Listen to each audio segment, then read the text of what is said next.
talking about wrong things. Oh my God. Chase West versus John Summit. The biggest beef to ever hit the DJ circuit in the history of DJing, the history of dance music, the history of electronic music, the history of EDM, the history of house, the history of atmospheric house, the history of tech house, the history of business techno. Big up business techno. It got fucking dicey and spicy on the timeline. Now, most of you don't give a fuck. You don't pay attention to this sort of stuff. But because I'm a amateur hobby DJ, I pay attention to this sort of stuff. So I saw on the timeline someone say, oh, the DJs are fighting. So I went around and then I saw, oh shit, it's Chase West and John Summit. Now, I'm not too familiar with Chase West. I'm not going to lie. I see him on my timeline all the time, primarily because he's playing at Space Miami. But I'm not too familiar with his productions or his DJing style. But I do see that he gets out there. People seem to love him and he plays like all the time. I feel like at Space Miami. I feel like he's a resident there. John Summit, I've heard his music. I'm not the biggest fan of it. I think it basically sucks in my personal opinion. But I do like John Summit for his personality. I love how self-aware he is. I've listened to a couple of interviews from John Summit and I love the fact that he's aware of how he comes across on the internet. He's very aware of it and he just kind of does his thing, you know? And I think having a little bit of self-awareness, being able to laugh at yourself is so rare, especially with DJs. For whatever reason, they have outsized egos, take themselves way too seriously, right? But people like John Summit, people like Chase West, they kind of like soften it up, make it a bit playful. And essentially they kind of, you know, they relate to you. You kind of feel like these are someone's that you probably would have known if you were out and about on the club circuit yourself, right? So there's a level of familiarity and chillness when it comes to this type of dudes. For some reason, they're arguing, they're beefing. The reason for it is maybe self-explanatory, but I took some screenshots of the tweets. Here's how it started. So Chase West decided to post a screenshot from his Instagram comments. And it looks like John Summit left the Instagram comment that says, thought Mr. Bagman wasn't about drugs. Clean up your act. Which is a pretty crazy thing to leave on somebody's fucking Instagram, right? I think even your friends wouldn't do that. I think if even your friends saw you getting white girl wasted, getting fucking brat summer every day on the fucking timeline, I think even your friends would DM you directly. I don't think they'd go straight to the comments and blow up your spot. Oh my God, what's wrong? You're doing too much. You're out again. Is that another baggie? Hey, chill. I don't think they'll do that. I think they'd give you the decency to kind of hit you up in the DMs and see if you're okay. But John Summit kind of, you know, blew up fucking Chase West's spot and said, yo, Mr. Bagman, I thought you weren't about drugs. Clean up your act, which is pretty crazy.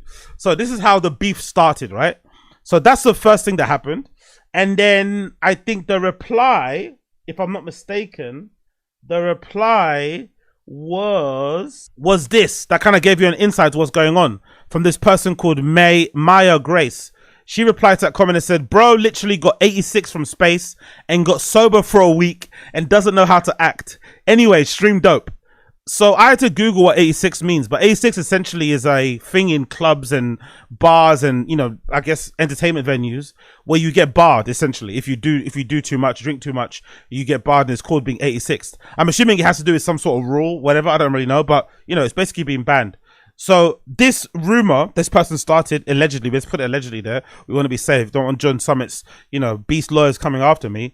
Is that John Summit recently got sober because of an embarrassing moment in the clubs, which I think we've all had. I know I've had them. We've all had those moments in the club where you've done too much, you did too much, you were on too much, and you either got chucked out or you left in a very embarrassing way. Yeah. Via your own accord or thrown out of the club, you know, Fresh Prince of Bel-Air style. So those moments are usually the moments where you're coming back home and you're telling yourself, no, I'm never doing it again, never getting on it. And you, I don't know, you do one day of like juicing, running, reading a book, not being on your phone, and suddenly you want to start preaching to the world. You want to start fucking lecturing, right? You want to start wagging your finger. I don't know why it is with people that go out, but I've noticed it with a lot of people. It's a typical thing that happens. You have one good week, sometimes even 3 days, right? And suddenly you start posting all these positive memes and motivational quotes and shit. Live, laugh, love all over the place, right? You start posting pictures of David Goggins and his motivational fucking things. Carry the bolts, you know? get up, motherfucker, all this type of shit, when you've only not been on it for 3 days. And it can really be insulting to the people that know you, that have been out with you, because like, bro, I was just railing like finger-sized fucking slugs off of a table with you, and now here you are preaching and trying to act like you know more and you're better than us on this malarkey. Like, relax, simmer down, brother, simmer down. So I can get why that can be annoying. So allegedly that's what John Summit did, which is the reason why he said what he said to Chase West. Well, it continues, right? I'm trying to make sure that I got these in numbered order. So that continued, and then I guess John Summit saw the post and decided to reply to Chase West directly under Twitter. And he said, "Someone can't handle the spotlight. It shows. Stay humble, folks." Wow. That's a big accusation to throw out there, right? Someone can't handle the spotlight and it shows. Stay humble, folks. Then another person replied to him called Leighton Giordani and said, "Respect does go a long way in the industry." And he said, "Facts." So what they're trying to suggest is that Chase West is not a respectful person. He's somehow a rude person.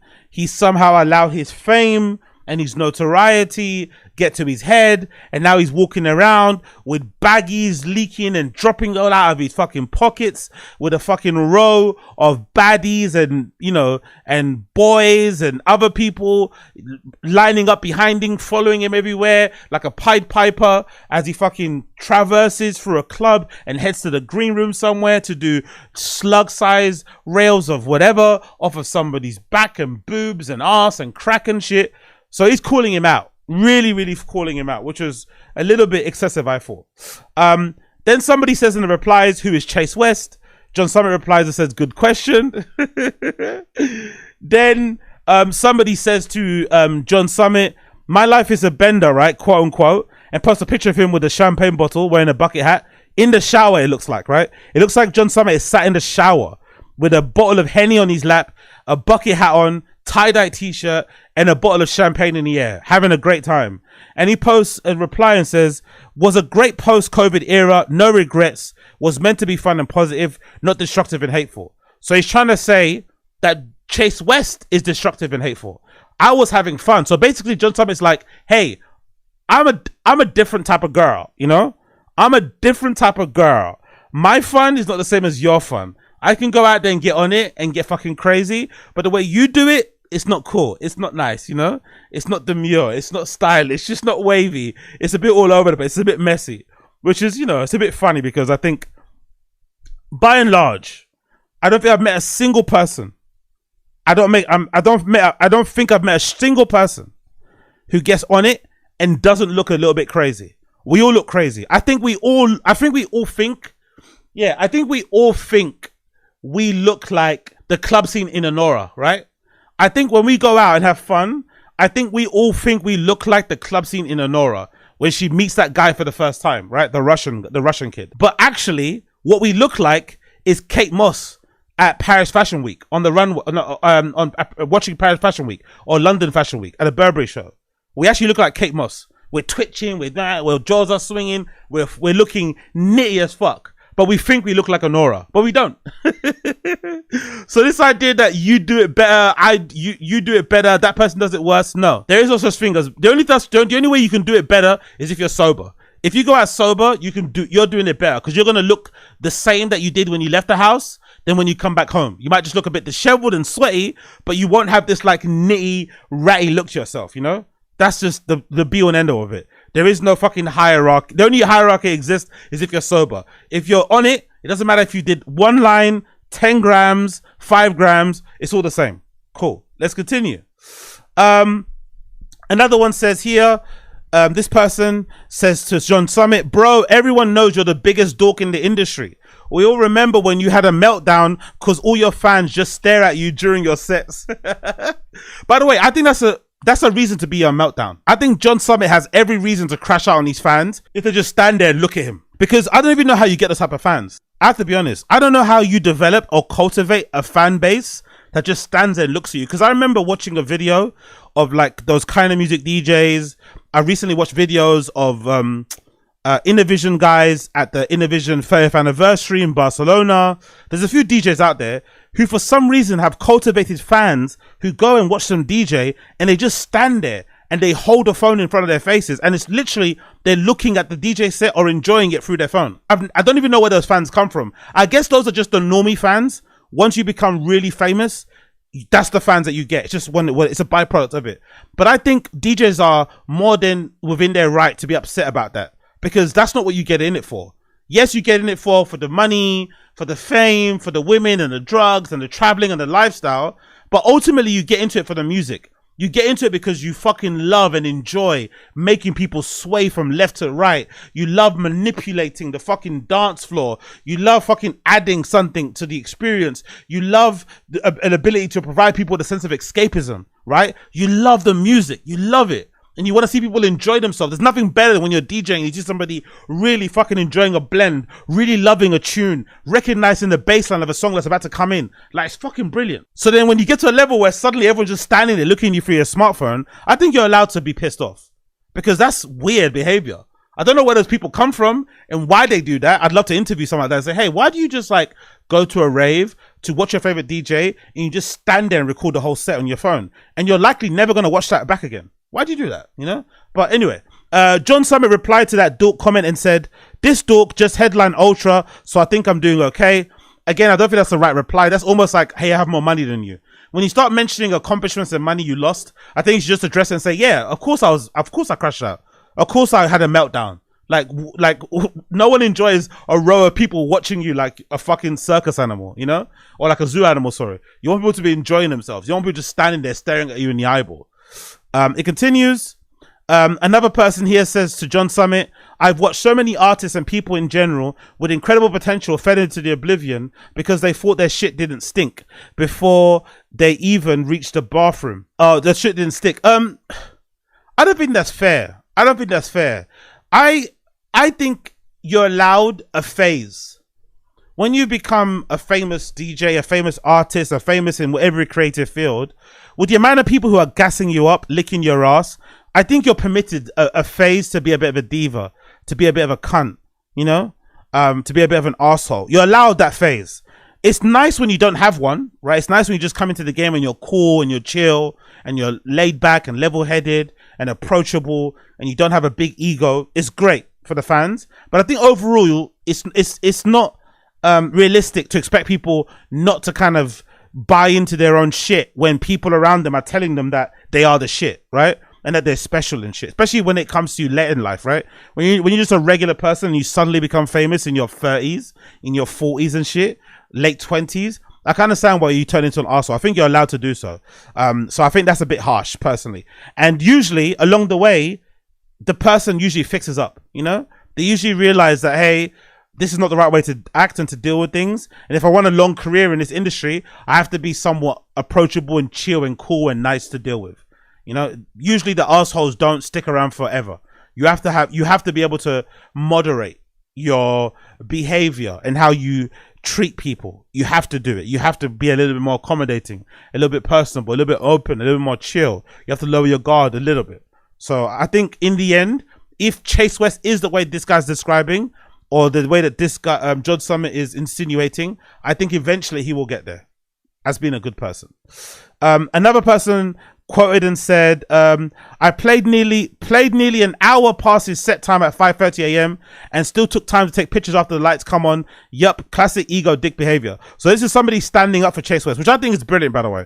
I think if you're involved in some sort of public spat with somebody and you're a celebrity, especially if you're a DJ, and that person's calling you out for being big-headed and for having an ego and being a narcissist or whatever else it may be, your fans stepping in and saying, nah, this is my guy, he's cool. That says a lot, you know? I'd be so happy if that was me. You'd be so happy and proud that, okay, cool, I'm a good person because my fans are literally coming out and fighting this fight for me. So big up that person. And then Chase West decided to quote tweet what John Summit said about, heard multiple stories, you acting like an ego dick, people in the industry, clean up that before it's too late. And he quoted it and said, coming from you, and did laughing, crying emojis. Numerous. Because I'm assuming the insinuation here is that John Summit is the one with the big ego. Now, I don't mind John Summit's ego. I'm not going to mind. I didn't like John Summit's ego when I didn't hear him speak. When I didn't kind of do a deep dive and watch a couple of interviews and whatever else it may be and read some things he had to say. Then I realized, okay, cool. He knows how he comes across. He knows what he looks like face-wise because he's got, it's not his fault. He's got a very punchable face. Although he looks like he can handle himself. He does have a very, punchable face. But I think he's aware of that and, doesn't shy away from it, speaks his mind, but is also able to laugh at himself. And I think that's brilliant. That's a very rare trait. So, yes, I believe that John Summit probably does have an ego, but do I believe that prevents him from calling out other people? Probably not. The only thing I don't like is he probably had his moment where he had an ego and acted like an asshole. Then that moment passed and went away because he kind of developed and matured. So I think if Chase West is having that moment, let him have his moment, It's not that big of a deal. Let him have his moment. People replied and said, yeah, like the way I just laughed out loud. Another one said, he been acting different ever since he started dropping that dubstep crap into his sets. That's hilarious. People thinking dubstep is like some highfalutin thing that makes DJs act a bit more uppity is hilarious, by the way. Because dubstep in this country is it's not really associated with uppity people. It's associated with people from the hood, people from ends. I feel like dubstep isn't really a highfalutin thing. So it's funny that in North America, people associate dubstep with people that have uppity attitudes. If anything, dubstep is associated with people in here who are really aggressive and angry, and have a short fuse. Another one says here, facts. I've been there multiple times myself about the bad attitude during my come up. I came from a place of insecurity and imposter syndrome. Funny looking back at it. Because somebody said ego's what ruins the world, right? And John Summit tweeted and said, facts. I've been there multiple times myself during my come up. I came from a place of insecurity and imposter syndrome. Funny looking back at it now. Chase West brought the drama and said, hey, I'm right here. Replied and said, so why tweet like you're better than us for having our fun and dumb era you once had in your when you were 27? When I'm in my 30s, which is a diss, by the way, like you are now, I also hope to be sober and enlightened, but also to have the same ignorant, fun, stupid era you had. Love you always. Which I think is a great reply. And that's what I said, essentially. It's John Summit is sort of bemoaning Chase West for having his ego and being up his own ass. But John Summit also had a period in time when he was doing the same thing. So just let the kids rock, man. Let the kids do their thing. It's not that big of a deal. Let him do his thing. Let him have his diva moment. And eventually he will figure it out. If he doesn't, he doesn't. But to chastise somebody because you have decided to go down a path of fixing yourself, getting sober, living whatever life you're living, that's a bit unfair. That's a bit unfair. And then John Summit replied to that and said, this has nothing to do with partying, which makes no sense because it sounds like it does. And you're also replying and saying, co-signing posts that give off the impression that it does as well. So if it does have to do nothing with partying, you should probably clarify it. But is he going to clarify it? Probably not. And then Chase West decided to say this as a subtweet, a sneak diss. He said the following: don't ever say space resident with bad connotation. I'm not one, but the ones who are some of the best and most versatile DJs in the world, who've held down Miami clubs and across the country for he's writing, his grammar is all over the place. Don't ever say quote unquote space resident with bad connotations. I am not the one, I think he meant to say, but the ones who are some of the best and most versatile DJs in the world, who have held down Miami and clubs across the country and world for decades. Put some respect on their names. Stay rebel. So I guess he's reminding people that he's not just a space resident, he's more than that, and he's a really good DJ, which I'm assuming has something to do with the back and forth he had with John Summit. And then John Summit quoted again another subtweet. He says, I'm not against partying or using drugs and alcohol. Who the fuck am I to judge for that? LOL. I just can't stand the negativity and toxicity on this app lately, and some people need the reality check. It's hilarious. Bro, you're the one that's toxic too. You started the negativity and toxicity because you left a very toxic and mean comment underneath his post on Instagram, unprovoked. You know what I mean? I hate the toxicity negativity. Bro, it's you. You're the one that started it. I love John Summit, but that's some grade A prime Wagyu hypocrisy there. That is some top tier hypocrisy right there. But I love him. I love John Summit. Another person talks about the space resident quote. Who the fuck said space resident was a bad connotation? Chase West replied and said, people in my DMs try to diss, saying you're just a space resident, as if it's a bad thing. That would be an honor, not a weird tweet, IMO. Wouldn't be here without MS Madder, and I'm not versatile enough yet to be a resident. Couldn't do what Danilio does. Or it's Thunder Pony. Saloon changed the trajectory of my career. Nothing but love for the crew. So thankful for the music they've shown me. For Mada listening and playing my demos. For all of them putting me on their parties. Just nodding the cap to some of the favorite DJs. And shutting down the narrative that a couple of ignorant people DM me. Okay, fair enough. I don't really know much about Space Miami scene and what's going on there. But it is quite nice to follow it on social. Because there's people in Miami who treat Space Miami like I treat Fold and Berghain, you know. It's pretty cool. Like, they go there every weekend. There's a couple of girls I follow who are essentially like, I don't even think they work there. They're kind of like Space Miami influencers. It's really interesting to see how different clubbing is in North America compared to Europe. Like, these two girls I follow are like, they're kind of like unofficial ambassadors for Space Miami. And they're always going out and enjoying themselves. Sometimes they give wristbands to other cute girls to join them in the bar. But they're always on a dance floor. That's what I love about them. They're not always in a booth. They're most of the time always on a dance floor, sharing videos of themselves, singing along to tunes, skanking, having a good time and shit, wearing their fucking, you know, cool outfits. It's a pretty interesting scene, how it all kind of works. I kind of love it. I'm not going to lie. It's very, very different from Europe, but I kind of like it. But yeah, that's the beef that happened between John Summit and Blood Clot Chase West. It all started because of this innocent, I won't say innocent comment, but a pretty, you know, random comment from John Summit underneath one of Chase West's Instagram posts. And now I think they've kissed and made up, I think, silently. But it's quite entertaining, I'm not going to lie. I quite like watching DJs fight each other on the timeline. I much prefer DJs fighting on the timeline than DJs trying to give people life lessons, you know? Or trying to mend society, trying to opine on politics, or, you know, the economy, education, whatever else it may be. Like, if they just stick to what they stick to, then I'm good with it. But they don't, so I always have a problem. I always have a problem.